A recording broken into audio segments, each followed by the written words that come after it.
কি ক মানে আমারটা দেখুন ঘটক সাপ গেন্দা কথার বয়স হয়েছে না মানে শেরপুর বিয়া হরাইবাই না জামালপুর না ফুলপুর ও নেত্রকোনা কই না বালা আমরা গাজীপুর করবা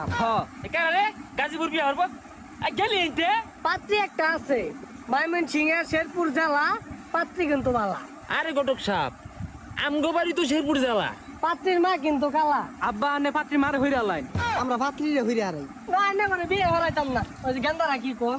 আরে ঘটক সাপ কই যান খারো সারা না মানে সাইবা দেনা মানে ঘটক আমার জান কা দুশমন প্রাণ কা দুশমন হাই হাই আনে মানে বিয়ে দিয়ে হরাইতাম না সারা তো আমারে তগল লাগে ঘটক মেলা দিছে বিয়া হরাইতাছি না এনে সরস নিদি বিয়া তুই হরাইতি না তোর ভাই হরাইবো এইতে বিয়া না হরে একটা কাইট লড়াইতি না তুই ওই ভাই গটো গান দনেছে বাড়িতে মাস মল ছেড়ে গান সারা মারে তুই রে হরিস না তোর ভাস কুটনে যে তালা মারে তুই এ গেন্দা এ আমার বাক্স তালা মারিস মধ্যে মধ্যে বাই হইরা এ কই না থাকবাম হ্যাঁ